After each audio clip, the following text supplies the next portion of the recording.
দেখুন, প্রথম কথা হচ্ছে যে আমি ধন্যবাদ জানাবো চন্দ্রিমা দেবী বা ঋতব্রত বাবু যারাই রয়েছেন,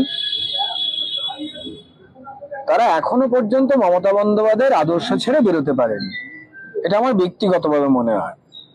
আমি কোনো দলীয় স্টেটমেন্ট করছি না, এটা আমার ব্যক্তিগত মনে হওয়া। কারণ যদি মমতা বন্দ্যোপাধ্যায়ের আপনারা রাজনৈতিক আচরণ দেখেন,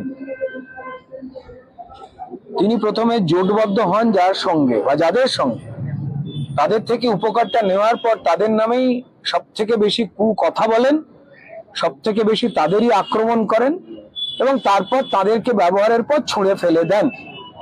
তো তাহলে মমতা বন্দ্যোপাধ্যায়ের এই পরম্পরা যদি আমরা দেখি, যা কংগ্রেসের সঙ্গে আচরণ করেছে বা সাহায্য চাইবার সময় যখন বিজেপির সরকারের সঙ্গে তিনি যুক্ত হয়েছিলেন, আবার ক্রমাগতভাবে কংগ্রেসের কর্মী খুন, বিজেপির 321 জনকে শহীদ করে দেওয়া, তারা অন্যায়ের বিরুদ্ধে কথা বলছেন বলে, মানুষের পক্ষ নিয়ে কথা বলছে বলে এক গাদা কর্মী ঘর ছাড়া জীবিকা কেড়ে নিয়েছে, এগুলো কিসের উদাহরণ?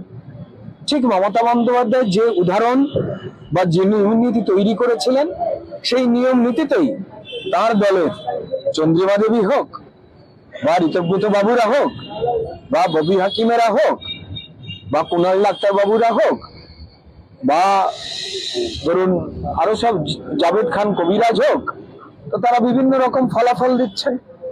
এ নিয়ে আমাদের তো কোনো কিছু বলার নেই, বরং তাদের এহেন আচরণ ভারতীয় রাজনীতির